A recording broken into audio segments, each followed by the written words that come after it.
and I am a student of history, Islamic history especially, was on the Prophet, or Prophet peace be upon him, the state of Medina, which he created. Now, why do I say the state of Medina? Because the state of Medina laid the foundation of one of the greatest civilizations in the history of mankind. The principles that found the foundation of the state of Medina is what for the next 700 years was the greatest civilization on earth. And what were those principles? The state of Medina was founded on incredible principles of justice and humanity. It was the first time a welfare state was made, a state that took responsibility of the weak, what China has done right now.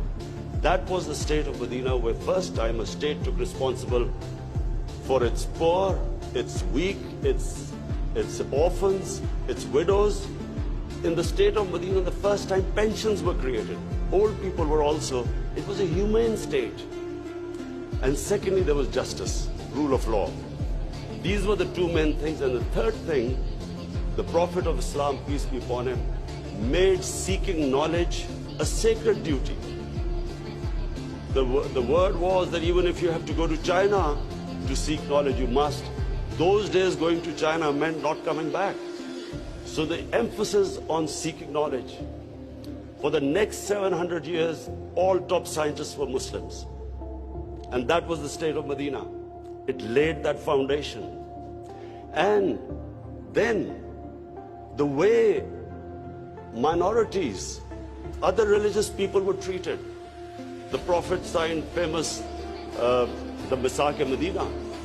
There's still a letter in St. Catherine's Church which was signed with the Christians, that your places of worship will be, till the end of time, they will be protected by Muslims. Secondly, that no forcible conversions would be in Islam. Thirdly, the Prophet's last sermon, it is a charter of human rights.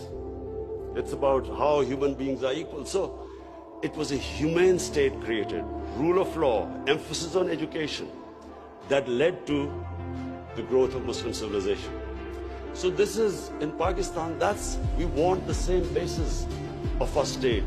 The rise of what I believe, the way our country will rise, it will go back to those principles. We must, number one, have rule of law, everyone equal before the law. State must be accountable. We must have a welfare state where the state must take responsibility of its poor people. Half our population is on the poverty line or just above, and about 25% are below the poverty line. The state must take responsibility. All policies of the state must be, like in China, how do we lift the people from the bottom?